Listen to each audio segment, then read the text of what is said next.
নমস্কার, designer home চ্যানেলে আপনাকে স্বাগত। আগের ভিডিওতে দেখেছিলেন কিবোর্ড লেগে ড্রাফটিং ও কাটিং। যদি ভিডিওটি না দেখে থাকেন, লিংক ডেসক্রিপশনে দেওয়া আছে, দেখে নিন। আজকের ভিডিওতে জানবেন কিভাবে খুব সহজে কিবোর্ড লেগে স্টিচিং করতে হয়। তাহলে চলুন দেরি না করে জেনে নিয়ে যাক।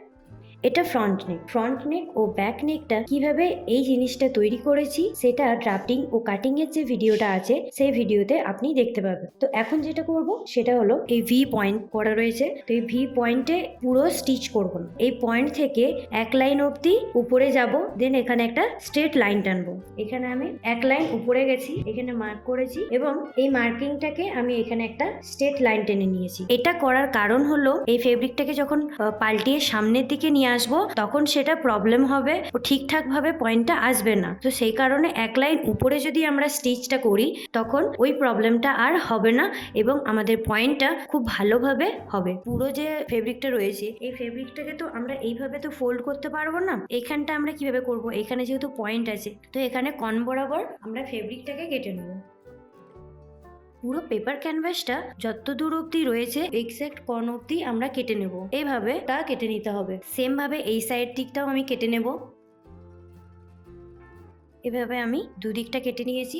এখন আমি যদি এইভাবে মুড়ি তো এখন আর কোনো অসুবিধা হবে না। যদি এটা এইভাবে জয়েন্ট থাকতো তখন এইভাবে আমরা মুড়তে পারতাম না, তখন এটা মুড়তে অসুবিধা হতো, তাই আমরা এখানে এটা কেটে নিয়েছি। তো এখন এরপর আমি এই ফেব্রিকগুলোকে এইভাবে ফোল্ড করব আর 0.25 ইঞ্চের ক্যাপে এখানে একটা স্টিচ দিয়ে নেব। পুরোটাতে এখানে রাউন্ড হবে, এখানেও 0.25 ইঞ্চের ক্যাপে স্টিচ হবে, সেমভাবে এই সাইডেও। তো এইভাবে প্রথমে স্টিচ করে নেব। তো এখন এই ফ্রন্ট নেকটাকে স্টিচ করব। ফার্স্টে লক দেব, এই ফুল রাউন্ডটাতে স্টিচ করব।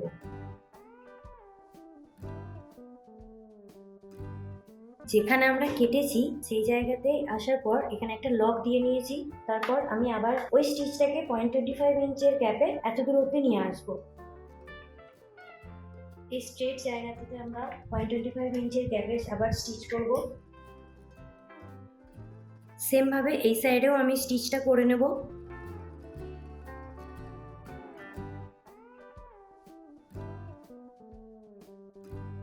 এখানে পুরো স্টিচটা করা আমার কমপ্লিট হয়ে গেছে। এরপর এই যে বাড়তি যে ফেব্রিকটা রয়েছে এটাকে আমরা এইভাবে মুড়বো, মুড়ে এখানে একটা স্ট্রেট সেলাই দিয়ে নেব। এটাও সেম 0.25 ইঞ্চের গ্যাপেই দিতে হবে।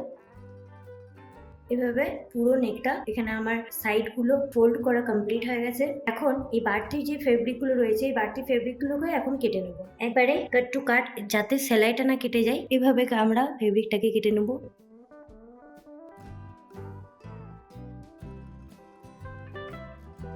এইভাবে কেটে নিয়েছি বাড়তি ফেব্রিকটাকে, এখন আয়রন করে নেব।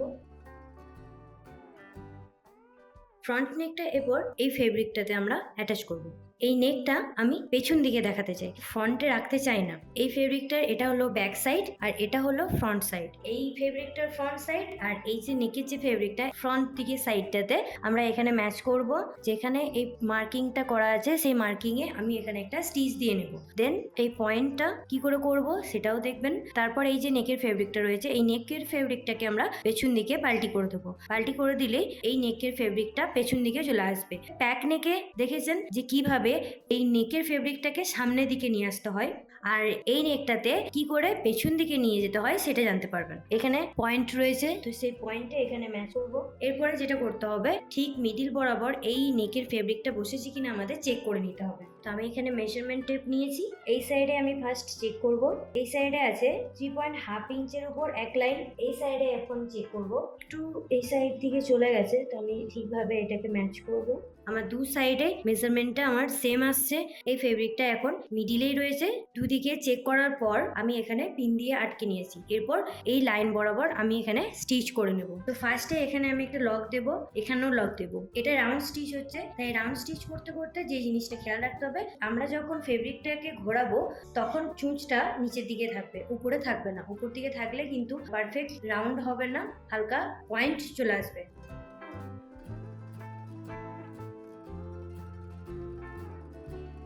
এখন আমি এই পয়েন্টটাতে রয়েছি, এক্স্যাক্ট পয়েন্টে যে আমি চুঁচটা নিচের দিকে নামিয়ে রেখেছি। তারপরে প্রেসার কুকটা তুলবো, এখানে ফেব্রিকটাকে এইভাবে স্ট্রেট ভাবে ঘুরিয়ে নেব। এই লাইনটা যেখানে যাচ্ছে আমি স্ট্রেট লাইন বরাবর আবার একটা স্টিচ দেব। এক্স্যাক্ট এই পয়েন্টে এসে আমি এখানে চুজটা নিচে রেখেছি। এরপরে আমি ফেব্রিকটাকে এইভাবে ঘোরাবো। পয়েন্টের থেকে এক লাইন উপরে যে আমরা যে স্ট্রেট লাইনটা টেনেছিলাম, সেই স্ট্রেট লাইনটাতে এইভাবে স্ট্রেট একটা লক দিতে হবে। তো সেই লকটা দেওয়ার জন্য স্টিচের লেন্থটাকে আমরা কমিয়ে নেব। কমিয়ে নিলে ভালোভাবে লকটা দিতে পারবো। স্টিচ লেন্থটা রেখেছি 1.5। ছুঁচটাকে এই পয়েন্টে নিয়ে আসতে হবে। এখানের যে পয়েন্টটা আছে সেই পয়েন্টে যে আমাদের ছুঁচটাকে রাখতে হবে। এইভাবে ফেব্রিকটাকে আমি আবার ঘুরিয়ে নেব। দেন আবার এই স্ট্রেট লাইনটাকে করব। আবার এই পয়েন্টে এনে আমি এখানে ছুঁচটা ভিতরে রেখেছি। এখানে আমি রাউন্ড স্টিচটা কমপ্লিট করব। তো এখানে স্টিচ করা হয়ে গেছে। এই স্টিচটার থেকে এক লাইন বা এক লাইনের থেকে আর একটু বেশি আমরা এখানে রাখবো। দেন এখানে বাকি যে ফেব্রিকটা থাকবে সেই ফেব্রিকটা এখন আমরা কেটে নেব। এক্স্যাক্ট পয়েন্ট অবধি কেটে নেব, সেলাইটাকে কাটবো না। সেম ভাবে এই সাইডেও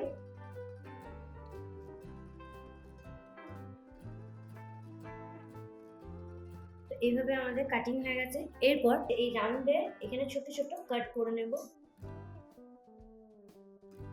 এরপরে ধার স্টিচ দেব। ধার স্টিচটা কোন সাইডে, যেই দিকটা দেখা যাবে না সামনের দিক থেকে, সেই দিকে আমরা ধার স্টিচটা দেব। আপনি যদি চান যে এই ফেব্রিকটাকে সামনের দিকে দেখাবেন, সেই ক্ষেত্রে পেছনের যে ফেব্রিকটা রয়েছে সেই ফেব্রিকের দিকে দিতে হবে। আর এখন আমি এই ফেব্রিকটাকে পেছন দিকে দেখাতে চাইছি। আমি ক্যানভাসের যে দিকটা রয়েছে, এক্সট্রা ফেব্রিকটাকে আমি এইভাবে ক্যানভাসের দিকে রাখবো।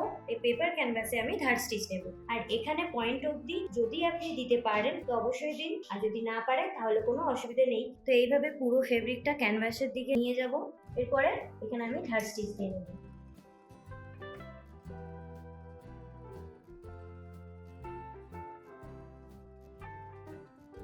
কন বরাবর একটা কাট করে নেব।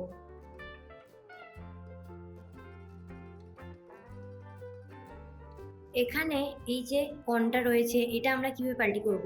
এই সাইডে যে এক্সট্রা ফেব্রিকটা রয়েছে এইভাবে আমরা এই সাইডের দিকে মুড়বো, আর এই দিকেরটা এইভাবে মুড়বো। দেন এইভাবে আমরা পাল্টি করে নেব। এভাবে পাল্টি করে নিয়েছি। এরপর বাকিটাতে আমরা ধার স্টিচ দিয়ে নেব।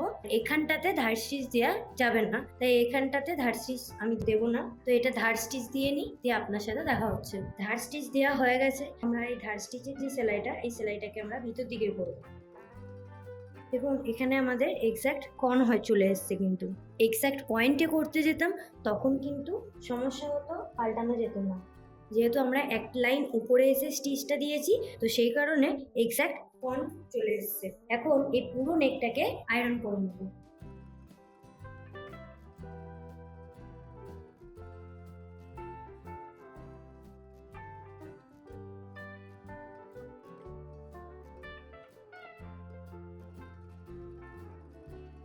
প্রপার ভাবে আয়রন করা এখানে কমপ্লিট হয়ে গেছে। এটা হলো ফিউজিং টেপ। তো ফিউজিং টেপ দিয়ে ব্যাক সাইডটাকে আমরা চিপকে দেবো। এখানে স্টিচ দেওয়া বা না দেওয়ার সাথে কোনো সঙ্গ নেই, আমি এখানে দিচ্ছি না, বাট আপনি দিতেই পারেন।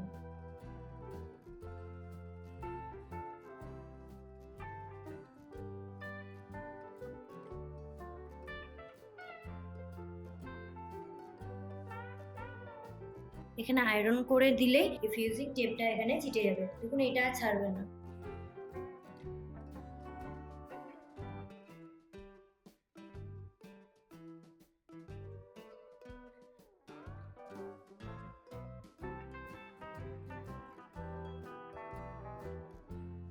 এই ফ্রন্ট নেকটা আমি যেভাবে কমপ্লিট করলাম, সেম ভাবে ব্যাক সাইডের যে নেকটা আছে সেই ব্যাক সাইডের নেকটাও আমি কমপ্লিট করে নেব।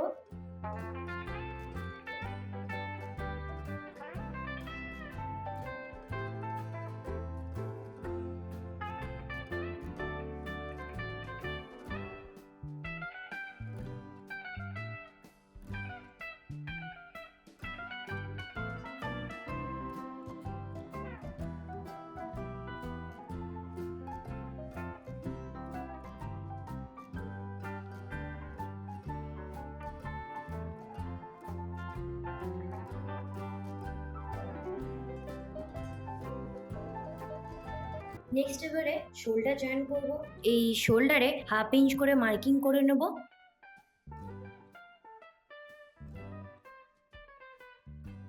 সেম ভাবে ফ্রন্ট নেকেও আমি শোল্ডারে এইভাবে হাফ ইঞ্চ করে মার্জিন টেনে নেব। তো এখানে ফ্রন্ট নেকেও মার্জিন টানা কমপ্লিট হয়ে গেছে। এরপরে শোল্ডার জয়েন করব। তো ব্যাক ফেব্রিকে ফ্রন্ট সাইড, ফ্রন্ট ফেব্রিকেরও ফ্রন্ট সাইডে এভাবে দুটো ফেব্রিককে ম্যাচ করে নিয়েছি। শোল্ডার জয়েন করে নেব। এখানে শোল্ডার জয়েন্ট হয়ে গেছে। এই সাইডের হাফ ইঞ্চ আর এই সাইডের হাফ ইঞ্চ একসাথে মিলিয়ে এখানে শোল্ডার জয়েন্ট করে নিয়েছি। নেক্সট এবারে দেখবো এই যে হাফ ইঞ্চ যেটা রয়েছে, এই হাফ ইঞ্চে সাইড ফিটিং করে নেব। সেম ভাবে এই সাইডেও সাইড ফিটিং কমপ্লিট হয়ে যাওয়ার পর নিচের ফেব্রিকটাকে ফোল্ড করব। 0.25 প্রথমে ফোল্ড করব, আবার এইভাবে 0.25 আবার ফোল্ড করে একটা স্টিচ দিয়ে নেব ফুল রাউন্ডে। ব্যাক নেকটা এই লাইন এইখানে মিডিলে কেটে নেব, কারণ একদিকে ওপেন রাখতে হবে। এগুলো করার পর আপনার সাথে আবার দেখা হচ্ছে। এখানে সাইড ফোল্ড করা হয়ে গেছে এবং নিচেও এখানে পটি ফোল্ড করা হয়ে গেছে, আর এখানে এই মিডিলটা আমি কেটে নিয়েছি।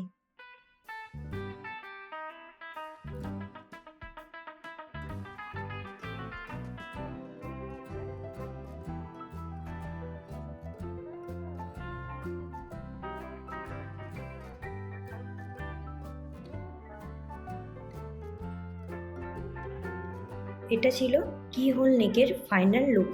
এই ছিল কিহোল নেকের সম্পূর্ণ স্টিচিং ভিডিও। আশা করি ভিডিওটি আপনার ভালো লেগেছে এবং কাজে আসবে। আজ এই পর্যন্তই, দেখা হবে নতুন কোনো ভিডিওতে। ধন্যবাদ।